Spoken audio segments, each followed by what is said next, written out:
Welcome back to the deep dive. Today, we're immersing ourselves, really getting into a source that has resonated with, well, millions globally.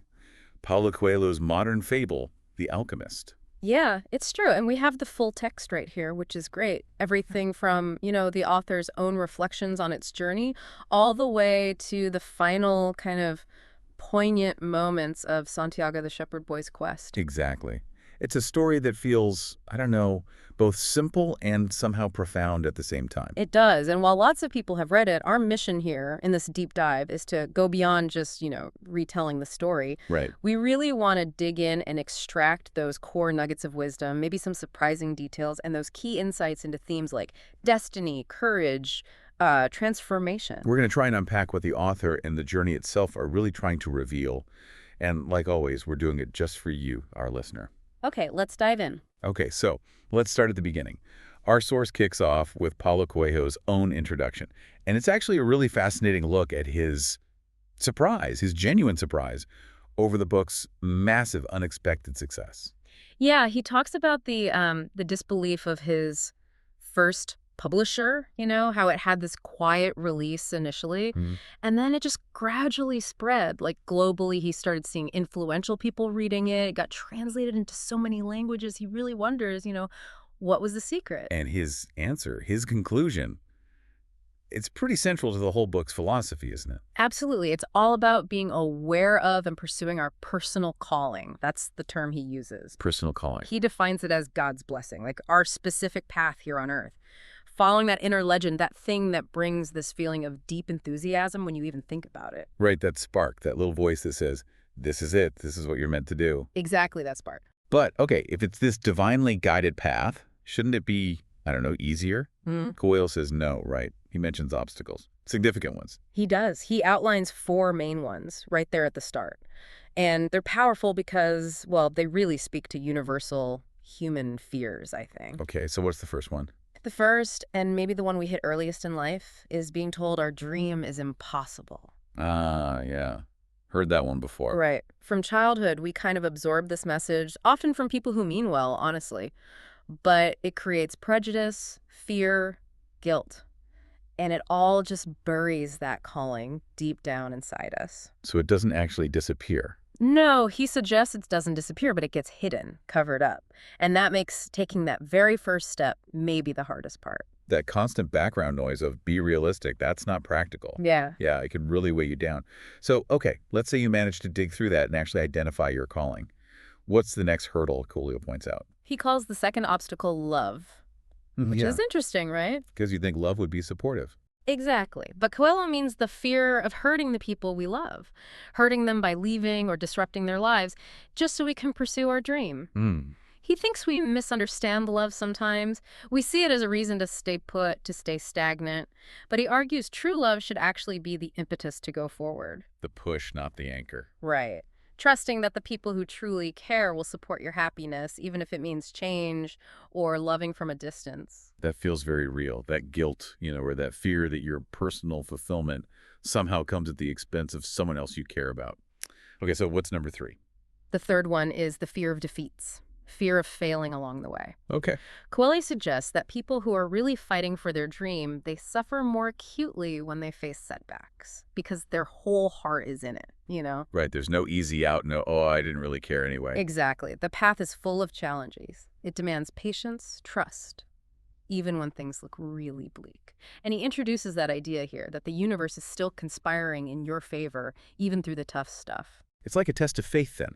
Faith in that bigger conspiracy working for you. Kind of, yeah. He says you will make mistakes when you start out because you lack experience. His advice is pretty practical. To fall 7 times and to get up 8 times. Resilience. It's all about resilience. And he contrasts the suffering on the path, which is intense sometimes, but temporary, with the slow, corrosive suffering of not pursuing your dream.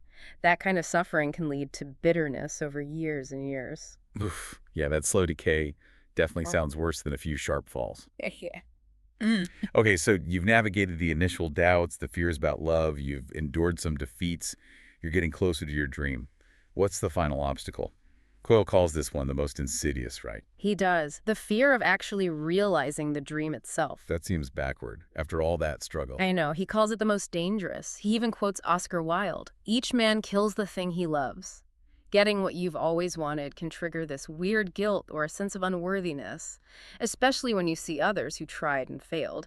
You forget your own journey, your own sacrifices, maybe. Exactly. Coelho observes people making, like, really stupid mistakes just when success is right there, within reach.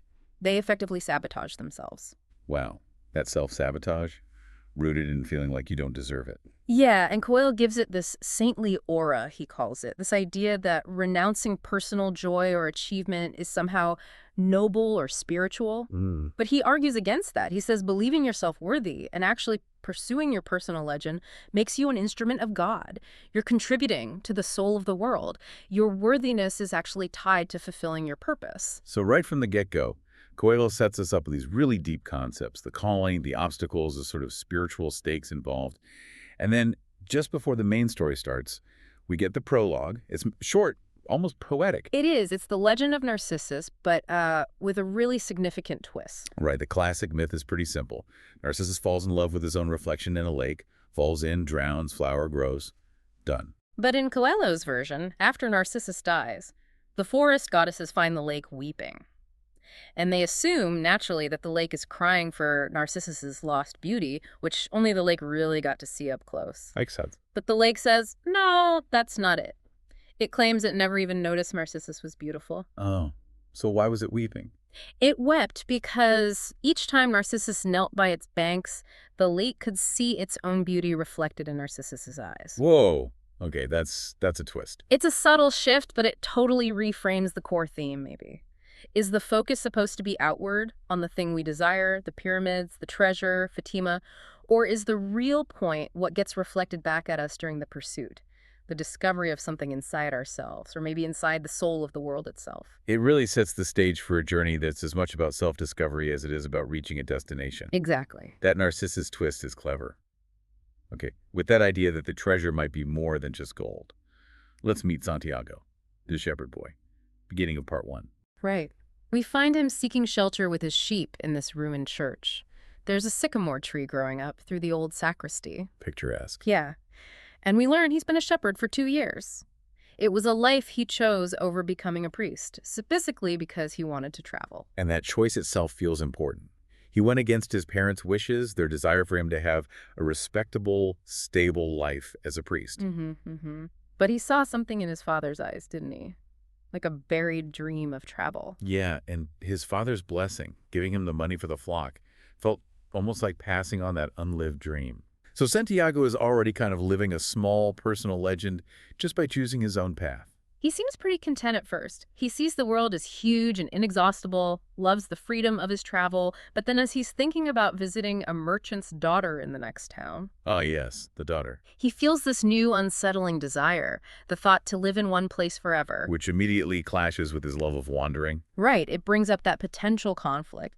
Maybe connects to Coelho's second obstacle love and how it might tie him down, the fear of being trapped.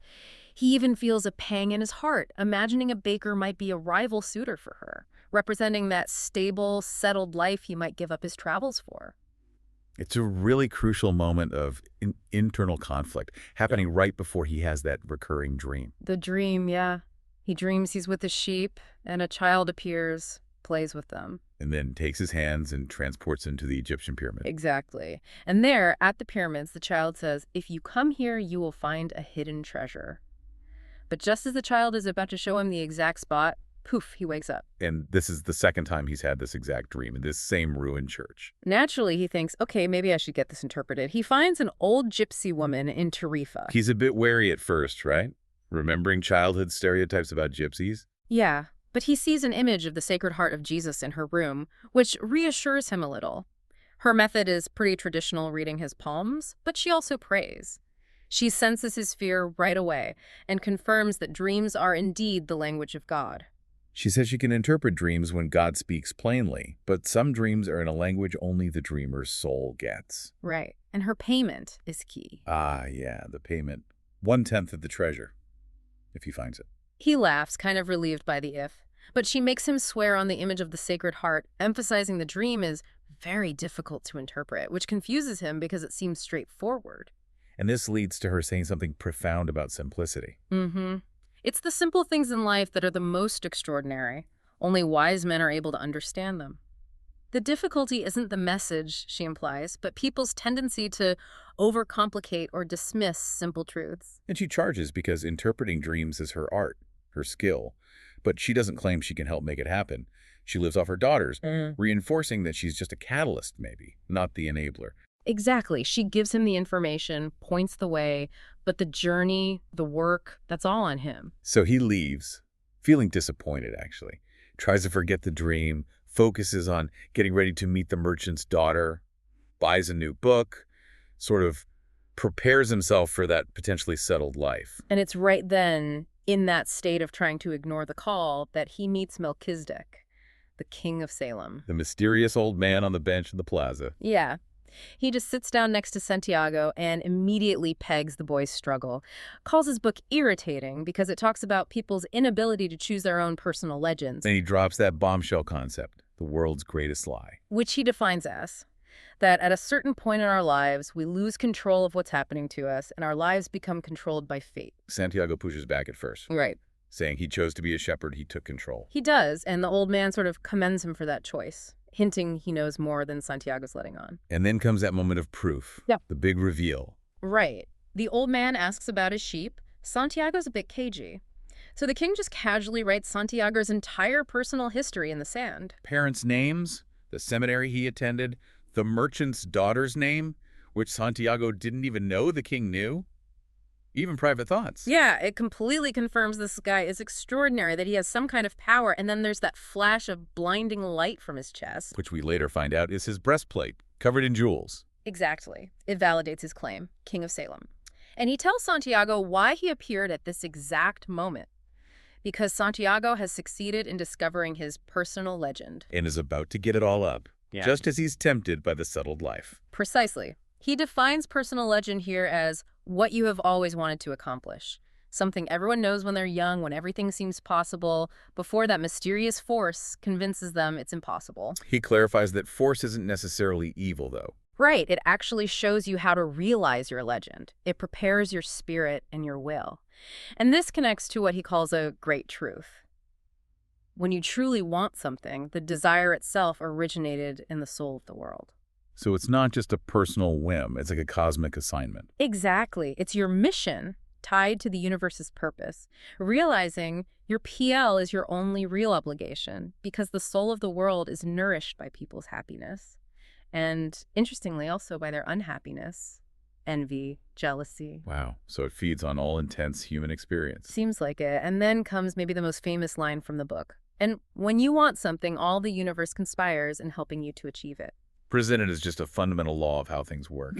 He uses the baker as an example. A man who did want to travel but chose stability, the bakery, planning to travel only when he was old, never realizing dreams can be pursued anytime. And Santiago feels that pang again, doesn't he?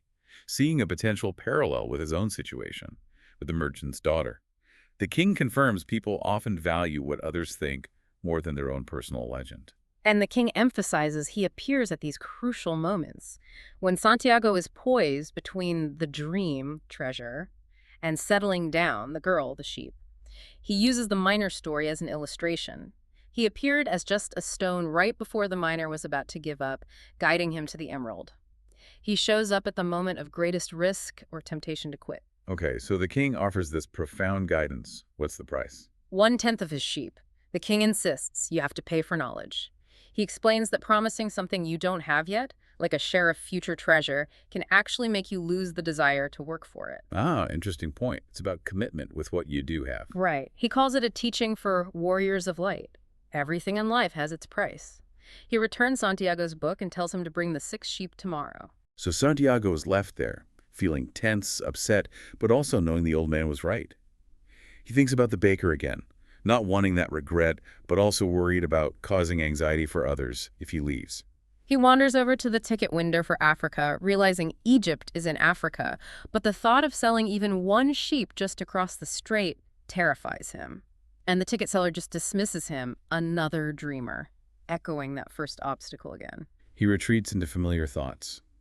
His 2 years of experience, knowing his sheep, how they depend on him, how they'd suffer, his attachment. But then, sitting on the old castle wall, looking across the strait towards Africa, feeling that Leventer wind, he has a breakthrough. The wind that brought the Moors, but also carries the scent of the desert, the sweat and dreams of adventurers. Yes. He feels jealous of the wind's freedom, and then it hits him. Nothing holds him back except himself. That's a big realization. Huge.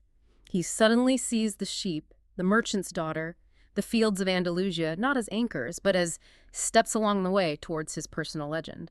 He realizes other people, like his sheep focused on food and water, or the townspeople stuck in routine, miss the newness of each day. His traveling life has given him a different lens. And so, he makes the leap.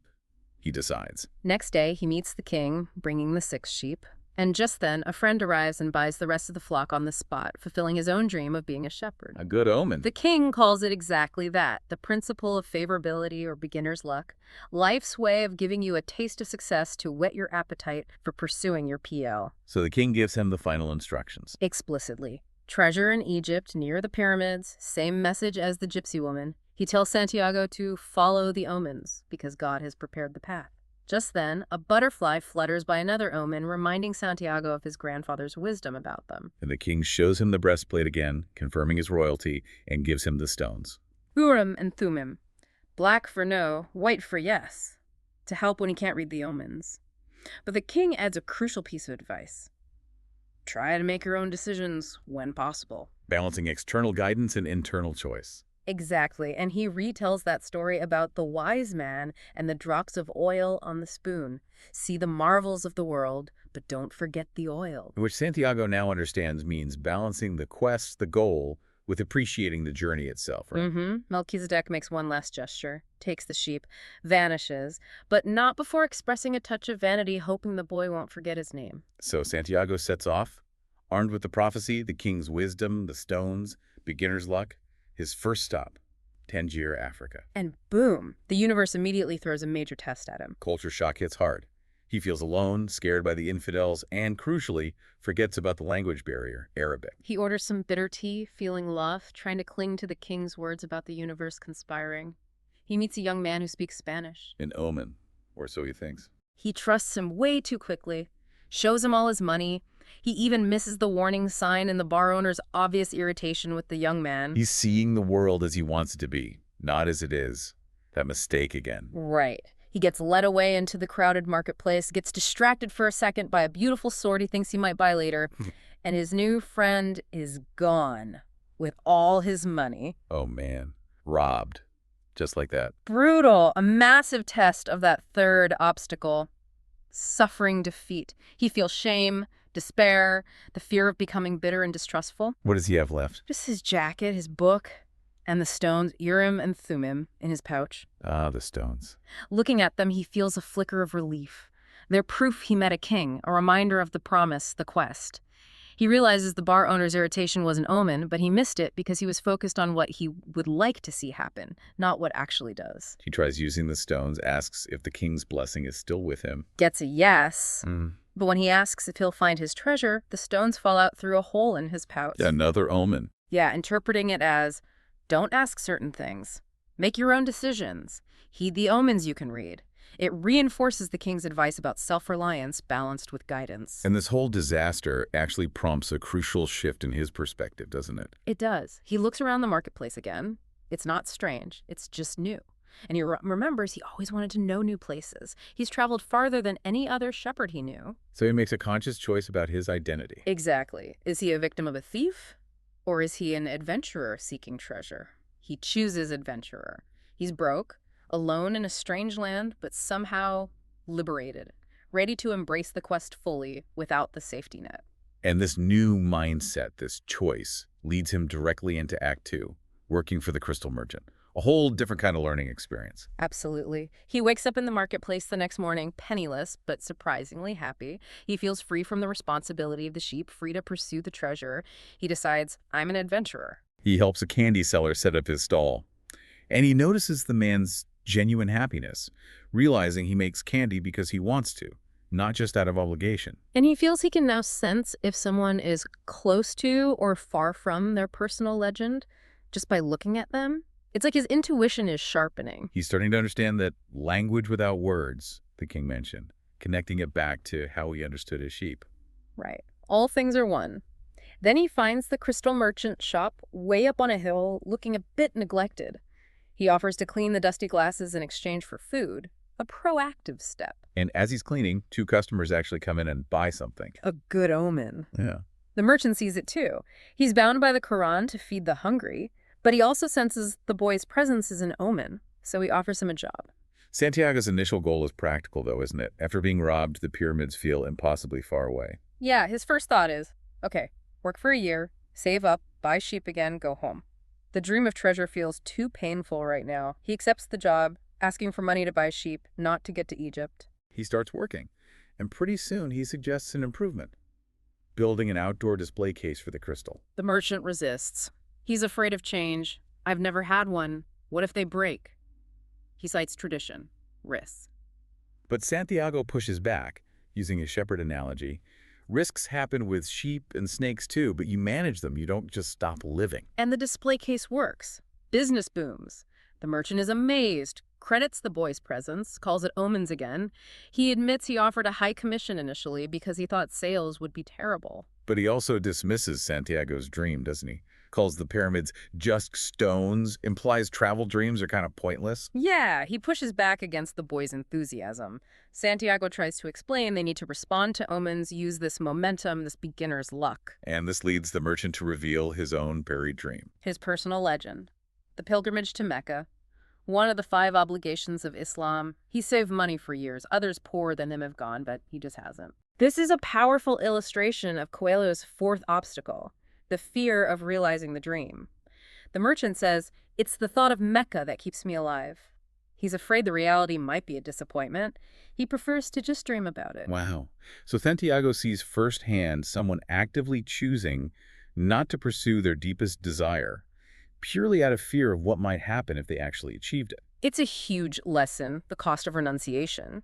The merchant, though, seeing Santiago's drive, allows him to build the display case, acknowledging maybe dreams come true in different ways for different people. Months pass. The shop thrives. Santiago learns Arabic, learns the business. He starts feeling happy again, even questions if maybe this shop, this success, is his treasure. He's learned so much, he's proud. But then he gets another idea. Sees another omen people climbing the hill are thirsty. He suggests selling tea in the crystal glasses. The merchant resists again. Lots of places sell tea. Standard objections. Santiago argues the crystal glasses will add beauty, retain aroma, tap into traditions of magical powers, make it special. The merchant contemplates this, smoking his hookah. He knows the boy's ideas are good, that they'd expand the shop, force him to change his whole life. And he's used to how things are. He fears dealing with more change, more employees. But he acknowledges Santiago has been a real blessing, forcing him to see new possibilities. He also knows he'll feel worse now, having seen these horizons, but maybe not pursuing them himself. That blessing ignored becomes a curse. And Santiago has a moment of insight here, remembering the baker back in Tarifa. He's glad he didn't push him too hard, realizing how painful it is to force someone to confront their unpursued dream. The merchant then introduces the word maktub. It is written, Signifying that some things, maybe like the changes Santiago brought, are just destined to happen. You can't hold back the river. He gives permission for the tea. and the tea's a huge hit.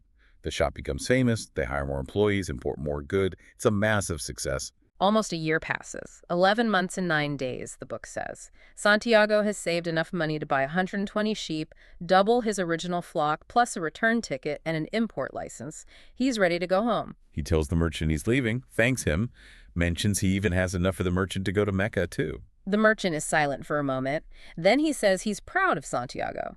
But he states 2 things. 1, he himself won't go to Mecca. And 2, Santiago won't be buying sheep. Santiago's stunned. Who told you that? Maktub, the merchant replies. He gives Santiago his blessing. As Santiago packs, something falls out of his old shepherd's pouch. Urim and Thummim. He's startled. He hasn't thought about the old king in ages. But holding the stones reminds him, never stop dreaming, follow the omens.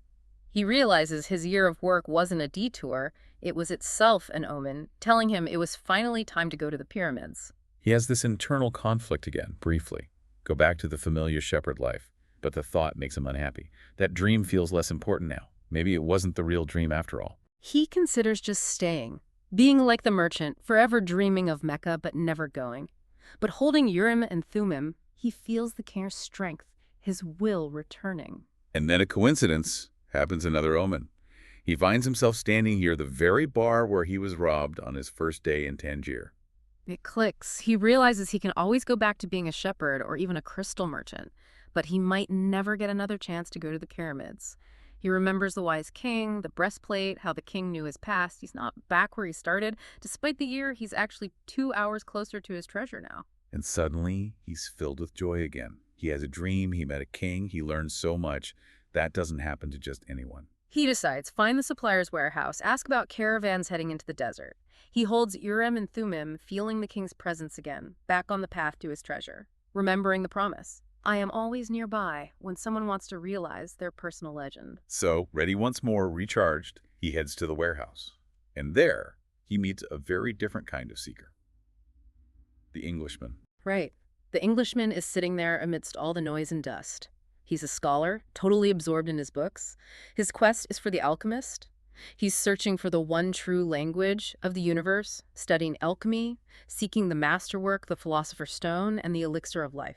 He spent a fortune on books, heard a legend about this amazing Arabian alchemist living at the Al-Fayoum oasis in Egypt. He sees Santiago reading a Spanish book and perks up maybe a conversation partner. Santiago, though, is initially wary of becoming like him, just lost in books. But then Santiago plays with Urim and Thummim. And the Englishman immediately recognizes them. Urim and Thummim, he exclaims. He knows they aren't valuable intrinsically, but those who know about such things understand their significance. He even quotes the Bible about shepherds recognizing kings when Santiago mentions who gave them to him. He connects the stones directly to omens.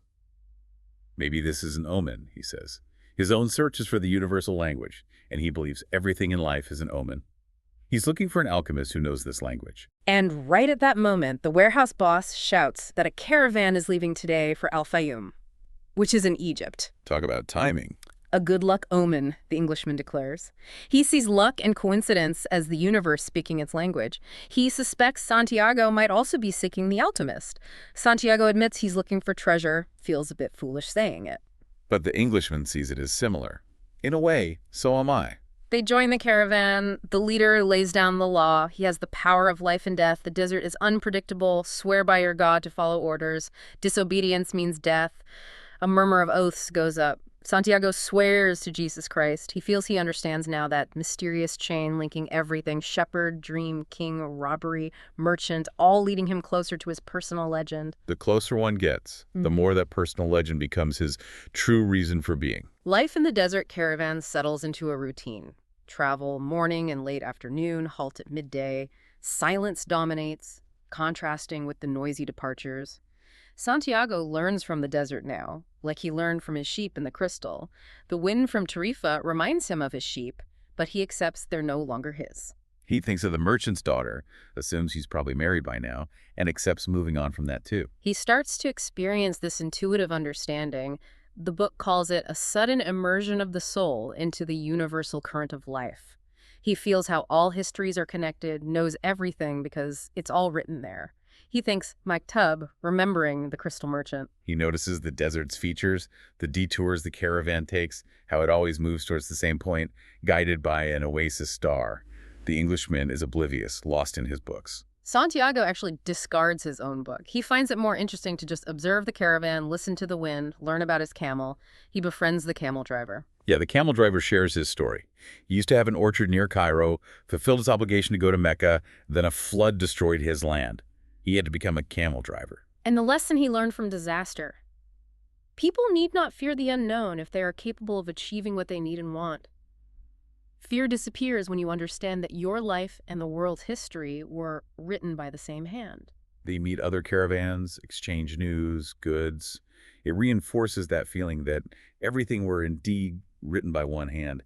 But then, Bedouin scouts start appearing. Rumors of tribal wars increase.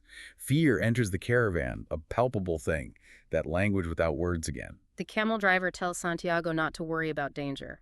Once you get into the desert, there's no going back. Worry only about moving forward. The rest is up to Allah. Maktub. Santiago tries to tell the Englishman to pay attention to the caravan, the detours. But the Englishman dismisses him, saying reading his books is like traveling with a caravan. The war rumors intensify. They travel day and night in silence, no fires allowed. Fear grows. The Englishman can't sleep one night, walks with Santiago. Santiago tells him about his success at the crystal shop. And the Englishman connects this to the principle that governs all things, the soul of the world. He explains, when you want something with all your heart, you are closest to the soul of the world. It's always a positive force. He says everything has a soul, minerals, plants, animals, and is continuously transformed. The earth is alive. We're part of that soul, but rarely notice it working for us like the crystal glasses collaborating. Santiago observes the caravan and the desert speaking the same language, the desert testing the caravan.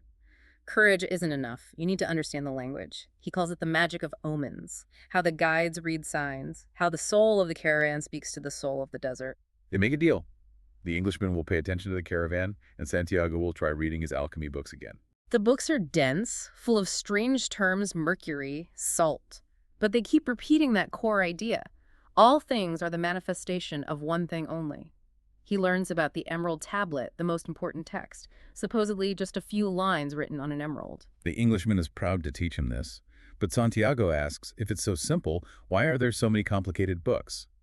The Englishman seems a bit unconvinced by his own answer that they're needed to understand the few lines. Santiago reads stories of alchemists who dedicated their lives to purifying metals and, in doing so, purified themselves, discovering the soul of the world. He learns about the masterwork, the liquid elixir of life, and the solid philosopher's stone. He asks the Englishman, can't you just learn this by observing people and omens? The Englishman gets irritated, calls it a mania for simplifying. Alchemy is serious, he says. You have to follow the masters, study the texts. Santiago becomes more interested when he learns the elixir cures illness and prevents aging, and a sliver of the stone turns base metals into gold. He reads the lives of famous alchemists who achieved their PLs, traveled, performed miracles, owned the stone and elixir. But he sees how difficult it is to learn the masterwork from the books. They're full of drawings, coded instructions, obscure texts. He asks why it's so complicated. The Englishman explains it's partly to ensure only the truly persistent and dedicated succeed. If everyone could make gold easily, it wouldn't be valuable.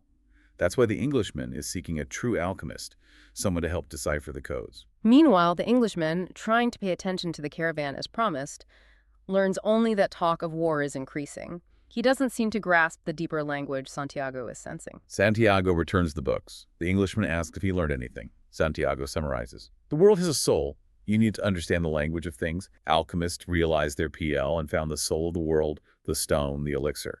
But ultimately, these secrets are so simple that they could be written on the surface of an emerald. The Englishman is deeply disappointed. He thinks Santiago's soul is too primitive to understand the symbols, the words, the labs. Tells him to go back to just watching the caravan. Santiago reflects that everyone has their own way of learning. He respects the Englishman's path, his search for his PL, even if it's different from his own. The caravan pushes on, day and night now. More Bedouins appear. The camel driver confirms the tribal war has definitely begun. Reaching the oasis will be pure luck now. Animals are exhausted, people talk less. The nighttime silence becomes heavy with fear. But the camel driver remains focused on the present. He tells Santiago he's not concerned about war or dying. When I'm eating, that's all I think about. If I'm on the march, concentrate on marching. Dying tomorrow is just another day. Don't live in the past or future, only the present. He explains why focusing on the present makes him happy, because he can see life happening now in the desert. The stars, even the tribesmen fighting, are part of the human race. Life right now is a party, a festival, if you choose to see it that way. That night, Santiago sees lights on the horizon, the oasis. He wants to rush towards it, but the camel driver simply says, because we have to sleep.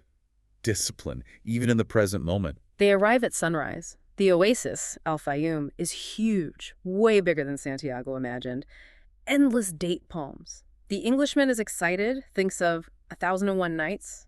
Santiago is quiet, feeling at home with the silence, content just looking. Still a long way to the pyramids, though. He connects the camel driver's words to this moment. This morning is the party. The camel's groan meant danger. The date palms are a miracle. The world speaks many languages. he realizes. And the book gives us a glimpse of the alchemist here, watching the caravan arrive. He's seen many come and go. The desert remains. He thinks maybe God created the desert so that man could appreciate the date trees.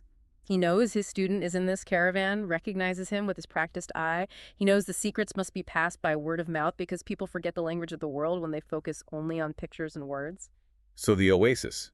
4. It's a world within a world, but also a place of new challenges and revelations. Yeah, it's much larger than he expected from his geography books. 300 wells, 50,000 date trees, tents everywhere. A stark contrast to the desert silence. It's noisy, full of life, people relieved and happy. It's neutral territory in the war, a refuge, especially for women and children. The rule is everyone stays until the war ends. Hospitality is key, but arms must be surrendered at the entrance. Oases aren't for armies. The Englishman has to surrender his revolver. He remarks, "It helped me to trust in people." A subtle comment on protection versus trust. Santiago reflects here. Closer to the dream, things get harder. Beginner's luck is fading. Now come the tests of persistence and courage. He knows he can't be hasty, must read the omens carefully. He realizes God placed omens along the path. They aren't just random things of this world. Don't be impatient. He's assigned a tent with other young men from the desert. He shares his shepherd stories. The Englishman comes looking for him almost immediately. Let's find the alchemist. They spend a whole day searching tent by tent, looking for someone living differently, maybe with a continuously burning oven for alchemy. Nothing. It feels like a waste. They decide they have to ask. Santiago approaches a woman fetching water at the well. He asks about the alchemist. She hasn't heard the term, and gently reminds him of tradition men shouldn't talk to married women dressed in black. The Englishman is crushed, feels the long journey was for nothing. Santiago feels bad for him, remembering the king's promise about the universe helping. Then the Englishman has an idea. Maybe they don't call him an alchemist. Ask about someone who cures illnesses. They ask a man at the well. He gets frightened, mutters about witch doctors, quotes the Quran, and hurries away. Then an older man approaches. He asks why they seek such a man. If he exists, he's powerful. Even tribal chiefs can't just see him when they want. He advises them to wait for the war to end, leave with the caravan, don't interfere with oasis life. But this actually encourages the Englishman. He thinks it confirms they're on the right track, seeking someone powerful and elusive. And just then, another young woman approaches the well. She's not wearing black, her face is uncovered, carrying a vessel on her shoulder. Santiago goes to ask her about the healer. And this is the moment. Time stands still. The soul of the world surges through him. Looking into her eyes, he learns the most important part of the language that all the world spoke: love. Pure, instantaneous, world-altering love. The book describes it beautifully. Older than humanity, older than the desert, the same force uniting them when their eyes meet. Past and future become unimportant. Just this incredible certainty that everything under the sun has been written by one hand only. And that hand evokes love, creates a twin soul for everyone. Without this love, his dreams suddenly feel meaningless. Maktub, he thinks. The Englishman has to actually nudge him back to reality. Santiago steps closer, she smiles, he smiles back. He asks her name. Fatima. She explains the name comes from the prophet's daughter, carried by invaders long ago. He manages to ask about the healer, the man who knows nature's secrets, communicates with genies. She points south. The Englishman rushes off immediately to find the alchemist's tent, but Santiago stays by the well, lost in the moment. He remembers the Levanter wind in Tarifa, the perfume on the breeze, realizing he somehow loved her before he even knew her. He believes his love for her will enable him to discover every treasure in the world. So the next day, he goes back to the well, hoping to see her. The Englishman is already there, looking dejected. Yeah, the Englishman recounts his attempt. He waited all afternoon and evening. The alchemist appeared with the stars, listened to his quest, and simply told him, go and try. That was it. Santiago feels for his friend's anticlimax. Fatima arrives. Santiago doesn't hesitate. He tells her, I want you to be my wife. I love you. She drops her water vessel, startled. He promises to wait for her there every day. He explains his quest for treasure, how the war felt like a curse but became a blessing because it brought him to her. He starts thinking maybe he should just stay, give up the treasure, return to being a shepherd. Fatima's more important now. But Fatima understands differently. She's a woman of the desert. She knows men must go so they can return. She tells him she is part of his dream, his personal legend. She wants him to continue his quest. If you have to go, go on. She uses the metaphor of the dunes changing but the desert remaining the same. Their love is like that. Maktub. If she's truly part of his dream, he will come back one day. Santiago feels sad, comparing her words to the married shepherds he knew, where love meant staying together. But Fatima counters again. The desert takes men away. They become part of the clouds, the animals, the water. They become part of the soul of the world. Some return. The women who wait for them are the happy ones. She is a desert woman, she says, and proud of it. She wants her husband to be as free as the wind. She will accept it if he becomes part of the world and doesn't return. There's a really profound understanding of love and freedom. It completely challenges the idea of possession and love. It really does. Meanwhile, as Santiago is grappling with this, the Englishman is back at his tent, actually starting the practical work of alchemy, building a furnace, trying to separate sulfur, finally overcoming his fear of failure and taking action. Santiago, still pondering love and Fatima, wanders out into the desert alone. He sits on a rock, finds a seashell, remembering the desert was once a sea. He feels he can't separate love from possession, wants the desert to help him understand. He sees two hawks flying high above. Their flight seems to have a meaning, a pattern, but he can't quite grasp it. He tries to read it, thinking about love without ownership. He feels sleepy, grateful just to be in love, feeling like things make more sense now. And then suddenly, he has a vision, crystal clear. One hawk dives and attacks the other, and instantly he sees an image of an army, swords drawn, riding into the oasis. He's shaken. Was it a mirage? But it felt different, like a desire for it not to happen. He remembers the king's words, always heed the omens. He senses this vision is real. He realizes the languages are shifting. The desert had felt safe, but now the oasis itself is the source of danger. He rushes back and tells the camel driver about the vision, the hawks, the invading army. The driver initially dismisses it. The desert fills men's hearts with visions. But when Santiago explains how he saw it, through the hawks, plunging into the soul of the world, the driver understands. The driver explains that any given thing can reveal the history of all things if you can penetrate the soul of the world. He talks about seers versus tribesmen. Seers know fate. Tribesmen prefer the unknown thrill of battle, living for the present. He recounts what the oldest seer taught him. Why be interested in the future, only to perhaps change things? If the future is good, knowing ruins the surprise. If bad, you suffer long before it happens. Men live based on the future. The seer reads omens of the present and guesses the future from that. The secret is in the present. Improve the present and the future improves. Forget the future, live by the teachings, trust God. But, the driver says, God only reveals the future when it's written so as to be altered. Santiago's vision must be one of those. The camel driver tells him he must warn the tribal chieftains. Santiago hesitates. They'll laugh, or maybe they already know. The driver insists they believe Allah sends messengers. This time, it's him. Santiago thinks of Fatima, gathers his courage, and decides to go. He approaches the main white tent, says he brings omens from the desert. He has to wait. In the dark oasis, he thinks of Fatima again, their last conversation, his struggle to understand how love could mean leaving. He's finally brought inside. He's astonished by the luxury carpets, gold lamps. 8 chieftains sit in a semicircle. The elder in the center, in white and gold, is clearly the most important. They question him, this stranger talking of omens. He explains the vision. Why would the desert reveal this to a stranger? He answers, because my eyes are not yet accustomed to the desert. I can see things that eyes habituated to the desert might not see. And he adds, also, because I know about the soul of the world. The chieftains argue amongst themselves. The oasis is neutral territory. Tradition forbids fighting. Santiago feels fearful, regrets speaking up. But the elder chieftain smiles. Santiago feels a sense of peace, the language of the world. The elder speaks, telling the story of Joseph in Egypt, a stranger, younger than Santiago, who believed in dreams, interpreted Pharaoh's dream of famine, saved Egypt, became powerful. Joseph was a stranger, like Santiago. The elder weighs tradition versus the desert's messages. Tradition says the oasis is neutral and that saved Egypt. But tradition also says, believe the messages of the desert. Everything we know is taught to us by the desert. So the elder sets a test, a life or death test. Tomorrow, they will break tradition, arm the men, watch for enemies. If enemies attack, they fight. For every 10 enemies killed, Santiago gets a piece of gold. But Wuti, the arms must be used.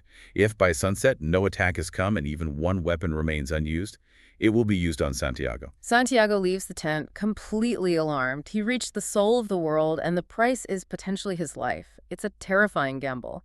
But he reflects he's been making risky bets ever since he sold his sheep. Dying tomorrow is no worse than dying any other day, Maktub. He feels no regrets, though. He's lived intensely across the strait, Worked in the shop, known the desert silence, seen Fatima's eyes. He's seen and done more than other shepherds. He feels proud. Suddenly, a thundering sound. A horseman in black on a huge white horse emerges from a dust storm, falcon on his shoulder, face cover except for piercing eyes. Far more powerful than just a messenger, he draws a curved sword. He demands, "Who dares to read the meaning of the flight of the hawks?" Santiago, strangely calm now, answers, "It is I," thinking of Santiago Matamoros, the saint, but the roles are reversed. He lowers his head, expecting the blow. But he feels joy in his heart. He's dying in pursuit of his personal legend and for Fatima. The omens were true. The soul of the world awaits him. Even the enemy is part of that soul. The sword point touches his forehead. "Why did you read the flight of the birds?" he answers. "The birds wanted to save the oasis. They warned of the army." Who are you to change what Allah has willed? Santiago replies that Allah created the armies and the hawks and taught him the language of birds. Everything has been written by the same hand, echoing the camel driver. The stranger withdraws the sword slightly. "Be careful with your prognostications. When something is written, there is no way to change it," Santiago clarifies. He saw the army's arrival, not the battle's outcome. The stranger seems satisfied.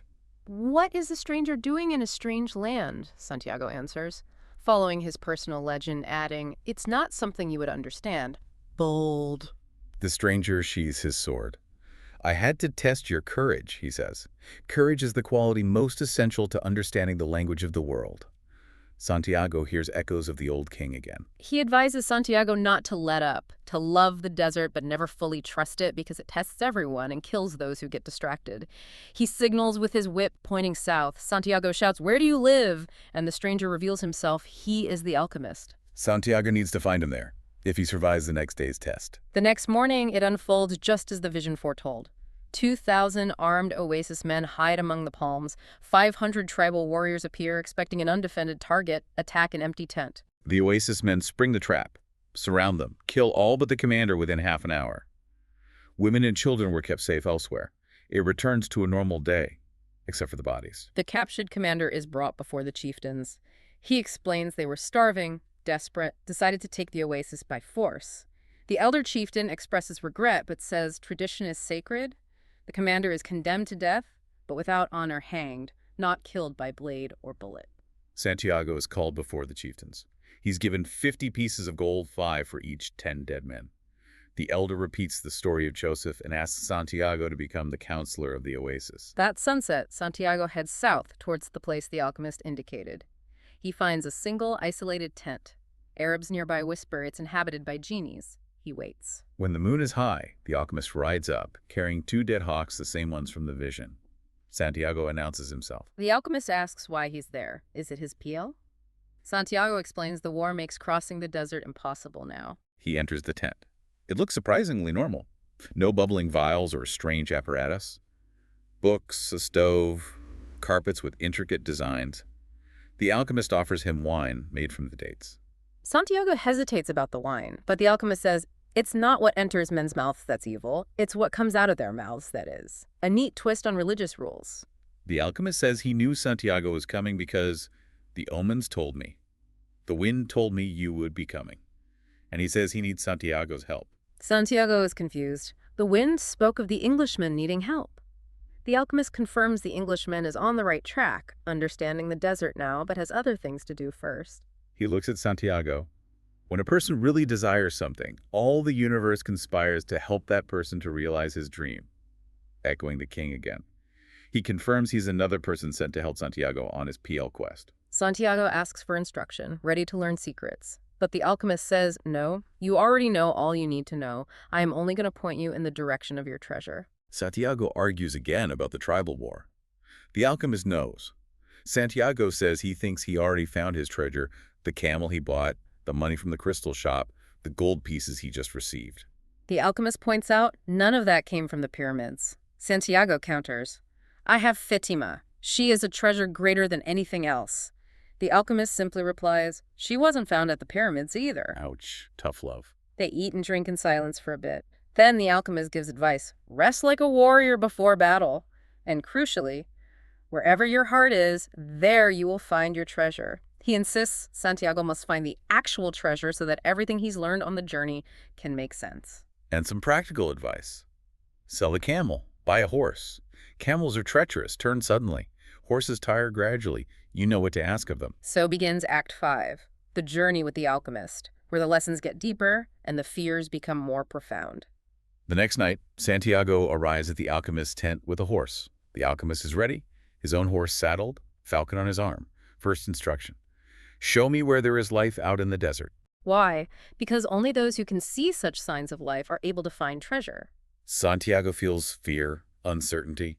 He doesn't know the desert that well. How can he find life? The alchemist just says, life attracts life. Trusting intuition, Santiago loosens the reins, lets the horse gallop freely. It takes him towards the rocky place where he saw the hawks fighting before the vision. The horse slows. Santiago declares, there's life here. He suddenly understands, my horse knows the language of life, connecting to that animal intuition again. They dismount. The alchemist searches, finds a hole, reaches in and pulls out a cobra. The snake struggles. Santiago warns him about the venom. The alchemist is calm. He draws a circle in the sand with his sword, places the snake inside. It instantly relaxes. He tells Santiago the snake was the omen he needed. You found life in the desert, proving he can read the signs. He adds this is important because the pyramids are surrounded by desert. But Santiago feels melancholy. He doesn't want to talk about the pyramids anymore. He admits he wants to stay at the oasis, maybe abandon the quest for Fatima. The alchemist cuts right through that. Fatima is a desert woman. She knows men must leave to return. Her treasure is him, and she expects him to find his treasure. And then comes that crucial, almost devastating conversation. The alchemist lays out Santiago's future if he chooses to stay. He describes it year by year. First year, happy, oasis counselor, buys sheep, camels, marries Fatima. Second year, starts remembering the treasure. The omens insist. He tries to ignore them, uses his knowledge for the oasis, gains wealth, power. Third year, omens continue. Fatima becomes unhappy, feeling she interrupted his quest. He loves her, she loves him, but she knows women wait. He walks the desert, thinking he should have left, trusted her love more. Fear kept him. The omens tell him the treasure is buried forever. Fourth year, the omens abandon him completely. He's dismissed as counselor, becomes just a rich merchant, spends the rest of his days knowing he didn't pursue his PL, and now it's too late. Wow, that's a harsh prediction. It is, and it leads to maybe the most important teaching in the whole book about love. Understand that love never keeps a man from pursuing his personal legend. If he abandons that pursuit, it's because it wasn't true love, the love that speaks the language of the world. So real love pushes you towards your destiny. It doesn't hold you back. That's the core idea. The alchemist erases the circle, the cobra slithers away, Santiago remembers the crystal merchant dreaming of Mecca, the Englishman seeking the alchemist, Fatima trusting the desert. He looks at the desert that brought him to her. And he makes his choice. I'm going with you. He feels peace flood through him. They agree to leave before sunrise. He has a sleepless night. Before dawn, he asks another young man in his tent to take him to Fatima's tent, giving him gold. He wakes Fatima, gives the guide more gold, asks to be left alone with her. They walk among the palms, violating tradition, but it doesn't matter now. He tells her he's leaving, but promises he's coming back. He starts to say, I love you because. But Fatima interrupts him. One is loved because one is loved. No reason is needed for loving. A completely different perspective on love than his reasoned cause and effect explanation. He continues anyway, explaining the whole chain of events: dream, king, crystal shop, desert, war, alchemist, how it all conspired to lead him to her. So I love you because the entire universe conspired to help me find you. They embrace for the first time. I'll be back, he says. Fatima tells him she used to look at the desert with longing, but now she'll look with hope. Her father returned to her mother. She will be a woman who waits. She starts to cry. He's surprised. You're crying, she replies. I'm a woman of the desert. But above all, I'm a woman. Her perspective has transformed too. The oasis will feel empty without him, but the desert now represents hope for his return. She'll look for his star, send kisses on the wind, awaiting her courageous man seeking his treasure. They leave, crossing the desert with the alchemist. He tells Santiago, don't think about what you've left behind. Everything is written in the soul of the world, and there it will stay forever. Santiago muses that men seem to dream more about leaving home than returning. The alchemist says, if what you found, like true love or true treasure, is pure matter, it won't spoil. You can always return. If it was just a fleeting moment of light, like an explosion of a star, you'll find nothing upon returning. Santiago wonders if the alchemist has ever been in love himself. The alchemist just rides ahead, falcon hunting. They travel for 7 days, avoiding battles, guided by omens like the smell of blood. The alchemist stops early one day. We are near the end of our journey. He congratulates Santiago for pursuing his PL to the end. Santiago feels frustrated. You taught me nothing. He thought the alchemist would teach him secrets, like alchemy. He complains he didn't learn anything practical from the Englishman's books either. The alchemist smiles. There's only one way to learn. It's through action. Everything Santiago needed, he learned on his own journey. There's only one thing more he needs to learn now, but he doesn't say what yet. Santiago asks why he's called the alchemist. Because that's what I am. Why did other alchemists fail? They were looking only for gold, seeking the treasure of their personal legend, without wanting actually to live out the personal legend. The process, the journey, was missed. He explains the emerald tablet again. Simple, written on an emerald. Men rejected its simplicity, wrote libraries of interpretations, feeling they knew better. But the tablet itself is still alive. Santiago asks about it. The alchemist draws it in the sand, simple lines, like code, like the hawk's flight, not understood by reason alone. It's a direct passage to the soul of the world. Wise men understood the natural world is an image, a copy of paradise. The world exists so we can understand God's spiritual teachings through visible things. That understanding is action. Should Santiago understand the tablet? Maybe, if you were in a lab. But here, in the desert. Immerse yourself in the desert. The desert or anything can give understanding if you contemplate it deeply enough. Look at a grain of sand and see all the marvels of creation. How to immerse oneself. The alchemist finally reveals the next step. Listen to your heart. It knows all things, because it came from the soul of the world, and it will one day return there. For the next 2 days, in silence, Santiago tries to listen to his heart. It's agitated, speaks of sadness, joy, strong emotions, thinks constantly of Fatima, worries about the treasure, feels fear. It's never quiet. He asks the alchemist, "Why do we have to listen to our hearts?" The alchemist repeats, "Because wherever your heart is, that is where you'll find your treasure." Santiago complains his heart is agitated, passionate, keeps him awake. The alchemist says that's good. It means his heart is alive. Keep listening. For the next 3 days, writing near battles, his heart speaks mainly of fear. It tells stories of other men whose hearts sought treasure but failed, stories of death, but also whispers that maybe it's satisfied already with love and the riches he has. Santiago tells the alchemist, "My heart is a traitor. It doesn't want me to go on." The alchemist says that's natural. Hearts fear losing what they've already won, love, security, in the pursuit of a dream. So why listen if it's treasonous? Because you can't silence it anyway. Better to know its dreams and wishes, its tricks, so you can deal with them. You can't escape your heart, so listen to avoid an unanticipated blow from it later. Santiago keeps listening, starts to understand its tricks, accepts it. Gradually, he loses his fear, forgets the need to return to the oasis. His heart becomes quiet, happy. Then his heart starts speaking differently. It explains why hearts complain. They are human hearts.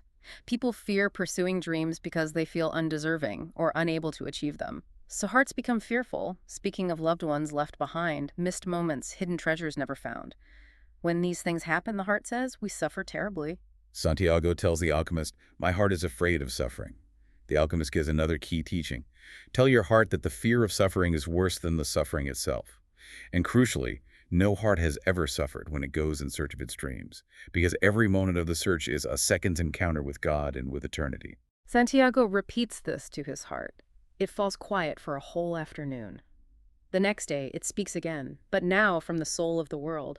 It says, "Happy people are those who have God within them." Happiness can be found in a simple grain of desert sand, because that's a moment of creation. Everyone has a treasure waiting. Hearts speak of it clearly to children, but then more softly to adults, hoping not to be heard because they don't want people to suffer for not following their hearts. Santiago asks why hearts don't just keep shouting at people to continue their quest. The alchemist explains, because that's what makes a heart suffer most, when the person knows the path, but chooses not to follow it. Santiago finally understands his heart. He asks it never to stop speaking to him, promises to listen when it sounds an alarm if he strays. He tells the alchemist understands the boy's heart has returned to the soul of the world. So what should I do now? Santiago asks. Continue toward the pyramids, the alchemist says, and keep listening to your heart. Heed the omens. Your heart is still capable of showing you where the treasure is. Is that the final lesson, the one thing more the alchemist mentioned? No, the alchemist reveals the final thing. Before a dream is realized, the soul of the world tests everything that was learned along the way. Why? Is the soul of the world evil? No, not because it's evil. It's so we can master the lessons we learned. It's the final exam, basically. That's the point at which most people give up. It's like dying of thirst, just when the palm trees have appeared on the horizon. Beginner's luck is long gone. The victor is severely tested now. It's the darkest hour before the dawn proverb. And the very next day, that final severe test appears on the horizon, literally. Armed tribesmen approach. Hundreds of them. The alchemist seems unconcerned, says, "I'm hunting with my falcon." They are captured, taken to a large military encampment nearby. The tribesmen search them. They find the gold Santiago received from the oasis chief. Santiago says he needs it to get to the pyramids. They search the alchemist. They find his flask of clear liquid, the elixir of life, and a small yellow glass egg, the philosopher's stone. And then the alchemist does something that seems utterly crazy. He tells the tribal chief exactly what the flask and the egg are. The elixir that cures all illness, the stone that turns metal to gold. The Arabs roar with laughter. The alchemist laughs with them. They think he's nuts. The chief decides to let them keep their strange possessions and go. Santiago is freaking out. "Are you crazy? You told them everything." The alchemist calmly replies, "What good would it be if you had to die?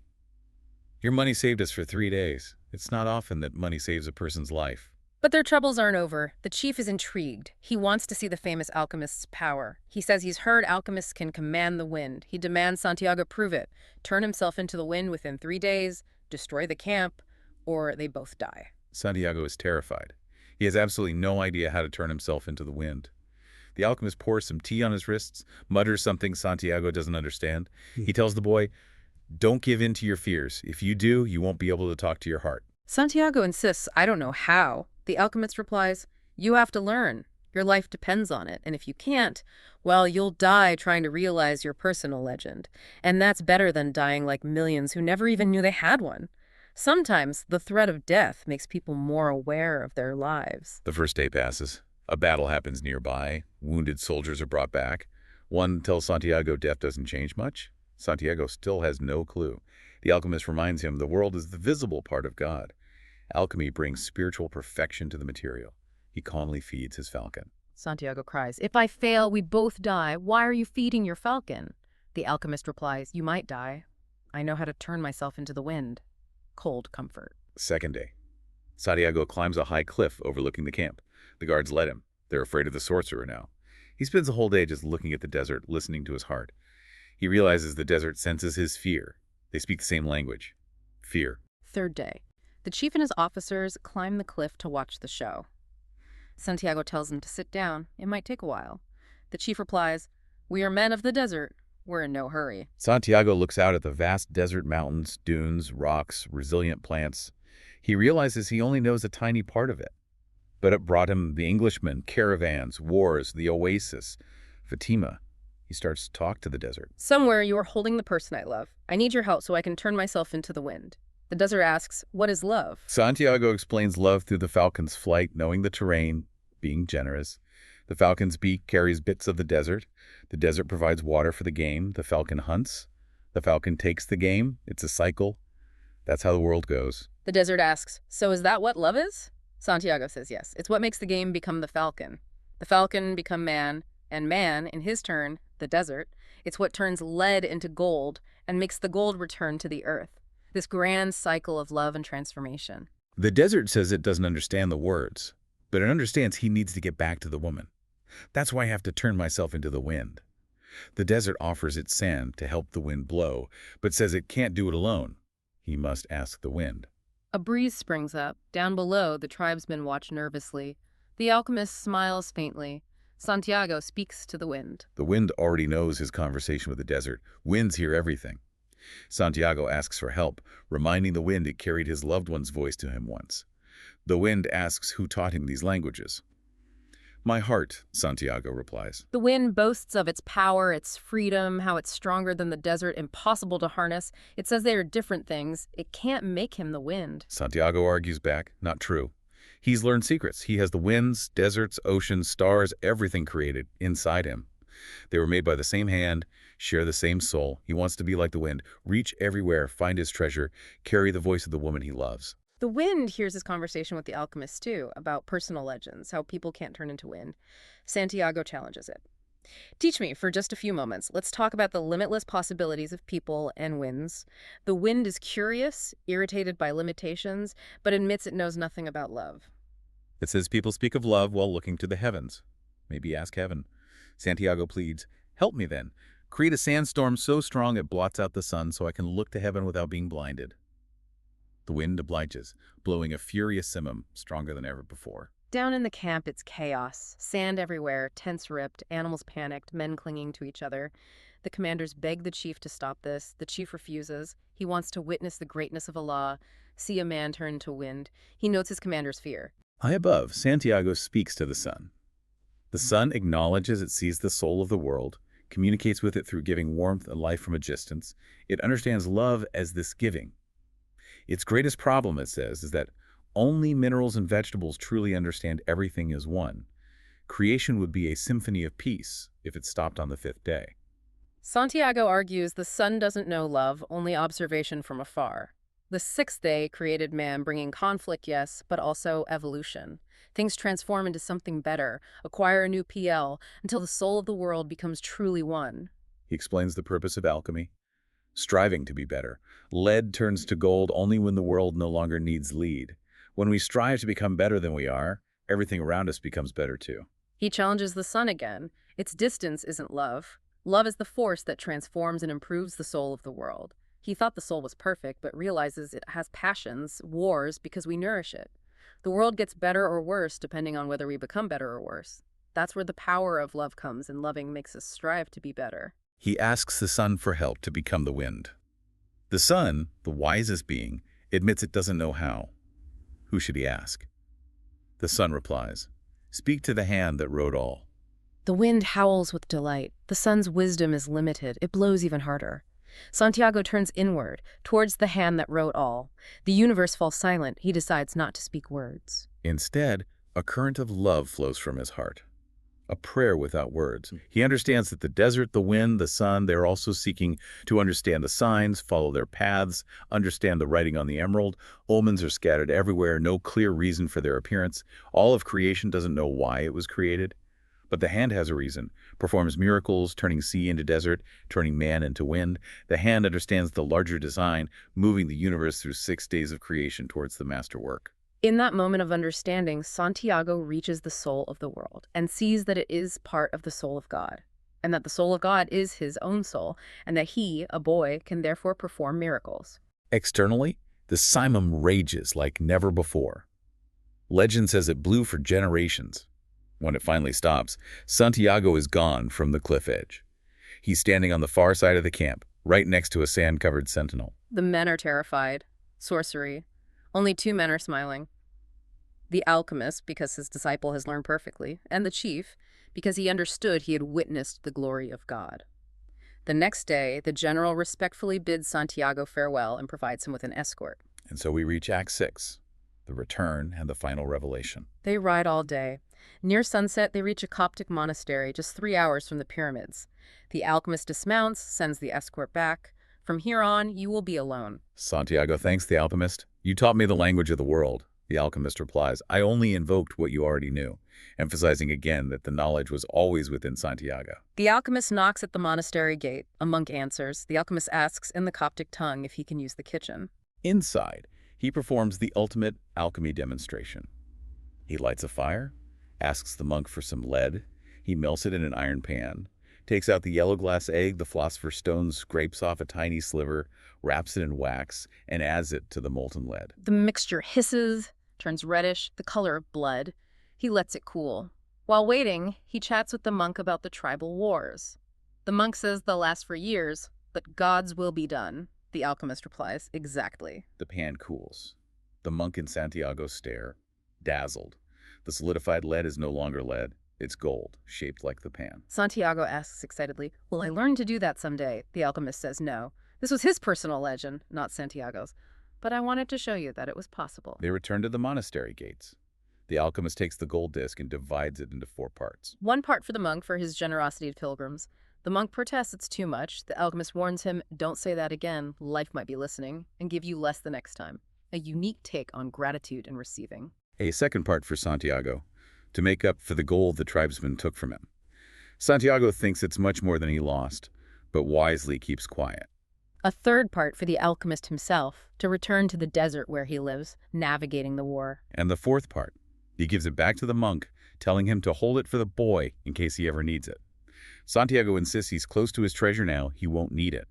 The alchemist just says he's certain Santiago will find his treasure. So why the extra gold? The alchemist explains he's an old superstitious Arab. He believes the proverb, everything that happens once can never happen again, but everything that happens twice will surely happen a third time. He lost his savings twice, to the thief in Tangier, to the general at the camp. This gold is a precaution against a third loss. Before they part, the alchemist wants to tell one last story about dreams. The story of the Roman father with two sons, one military, one a poet. An angel tells the father one son's words will be remembered worldwide for generations. The father beams with pride, thinking of his poet son. After the father dies, he asks the angel to see his son's famous words. He's shown a future scene, hears Roman soldiers speaking a strange language. He assumes it's his poet's words, but the angel reveals it was the military son. He became a centurion, sought healing for his servant from a rabbi, the Son of God. He converted, and his humble words were never forgotten. "My Lord, I am not worthy that you should come under my roof, but only speak a word and my servant will be healed." The lesson: no matter what he does, every person on earth plays a central role in the history of the world, and normally he doesn't know it. The quiet significance of ordinary, authentic actions. Santiago the shepherd smiles. He never thought his life questions were important. They say their goodbyes. Santiago rides alone now, for hours towards the pyramids, listening to his heart. It was his heart that would tell him where his treasure was hidden, remembering the alchemist. Where your treasure is, there also will be your heart. His heart speaks to him now with pride, recounting his journey. Leaving the flock, pursuing the dream, meeting people, confronting fears, discovering things, changing. As he approaches a tall sand dune, his heart whispers, "Be aware of the place where you are brought to tears. That's where I am, and that's where your treasure is." He climbs the dune. It's night. A full moon illuminates the desert, casting shadows like a sea, reminding him of meeting the alchemist. The silence is profound. He reaches the top. His heart leaps. There, bathed in moonlight, solemn and majestic, he sees them. The pyramids of Egypt. He falls to his knees and weeps. Tears fall onto the sand at that exact spot.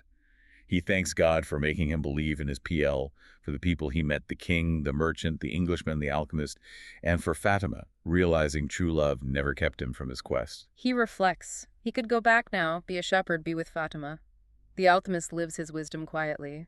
Santiago feels he learned everything he needed, experienced all he dreamed of on the way. But the objective isn't achieved yet, he reminds himself. No project is completed until its objective has been achieved. Just then, right where his tears fell, he sees a scarab beetle digging in the sand. An omen. Scarabs are symbols of God in Egypt. He begins to dig frantically where the beetle was, where his tears fell.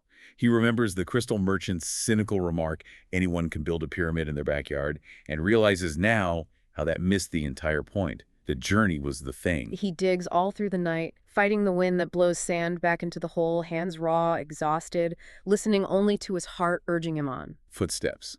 Figures approach, silhouetted against the moon. Refugees from the tribal wars, desperate. They demand what he's doing, what he's hiding. He's terrified. They find the piece of gold the alchemist gave him. There's gold here.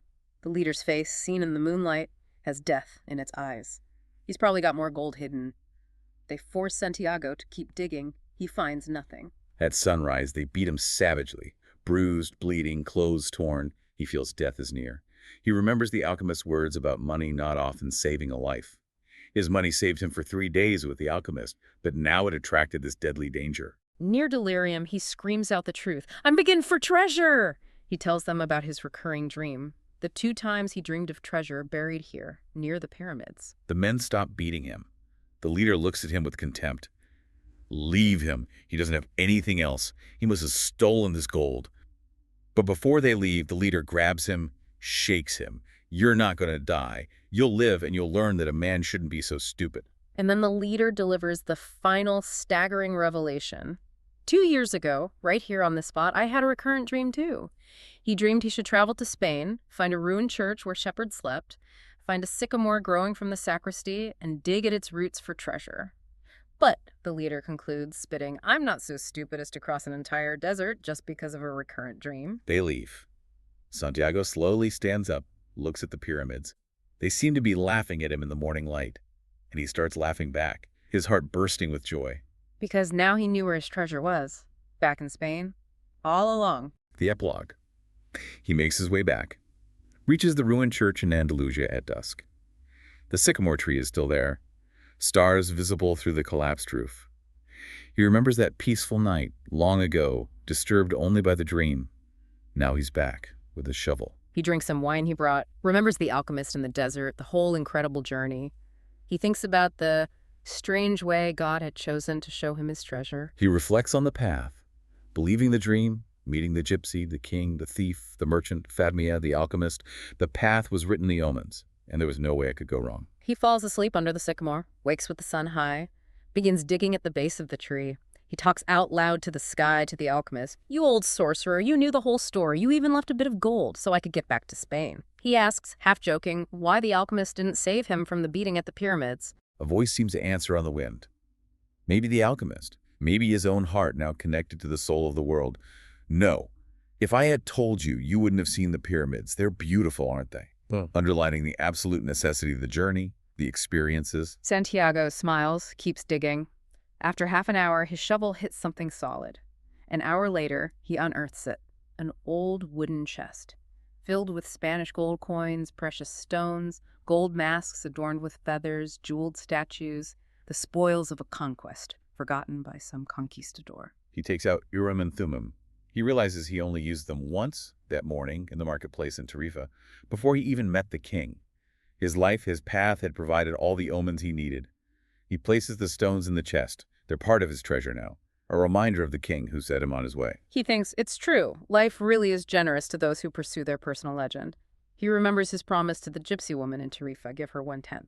He thinks gypsies are smart, maybe because they travel so much. Just then, the Levanter wind starts to blow, the familiar wind from Africa. But this time, it doesn't bring the smell of the desert or the threat of the Moors. It brings a perfume he knows well, and the touch of a kiss, arriving softly from far away, resting on his lips. He smiles. It's the first time Fatima has done that. Sent him a kiss on the wind. His final words in the book. "I'm coming, Fatima." And that brings us to the end of Santiago's incredible journey, as detailed in this source material. Wow. From a simple shepherd boy with a dream. To a seeker who crossed deserts, navigated marketplaces, encountered kings, thieves, wise merchants, alchemists, found love, and ultimately connected with the soul of the world itself. We've really seen the absolute importance Coelho places on recognizing and pursuing your personal legend. Facing down those obstacles, the fear of impossibility, the fear of hurting loved ones, the fear of defeat, and maybe the trickiest, the fear of actually succeeding. Yeah, and learning to listen to your heart, even when it's afraid, even when it seems like a traitor. Recognizing it speaks from the soul of the world eventually. And learning to read the omens, that language without words God uses to show us the path. And that powerful idea about true love, that it's an impetus, a driving force towards your potential, not a comfortable cage holding you back. The alchemist's lessons hammered home the need for courage, for action over just passive knowledge, and the deep truth that the journey itself, with all its tests, challenges, and encounters, is the real treasure. The physical goal was important, yes, but it was found back where he started. He could only recognize it, claim it, because of everything he learned and who he became on that long, difficult, amazing journey to the pyramids and back. It really brings it full circle. So, thinking about all this, here's a final thought for you, our listener, to maybe mull over. It comes from that encounter at the pyramids. The thief, the leader of the refugees. Exactly.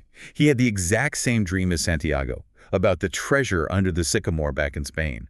But he dismissed it. Why? Because he thought traveling across a whole desert just for a dream was stupid. Santiago, the book implies, wasn't so stupid. That's a powerful contrast. So the question is, how many of us have those quiet dreams, maybe those recurring thoughts, those little signs or omens hinting at a personal legend, but we dismiss them? We call them stupid or impractical or unrealistic based on what the world around us says is sensible. Is it possible that the willingness to embrace what might look stupid to others, that courage to follow that inner pull despite the odds, despite the logic, is that the real key? Is that the secret ingredient to unlocking our own hidden treasures? Something definitely worth pondering. Thanks for joining us for this deep dive into The Alchemist. We hope exploring this source with us has left you feeling, well, maybe a little more informed and perhaps a lot more inspired.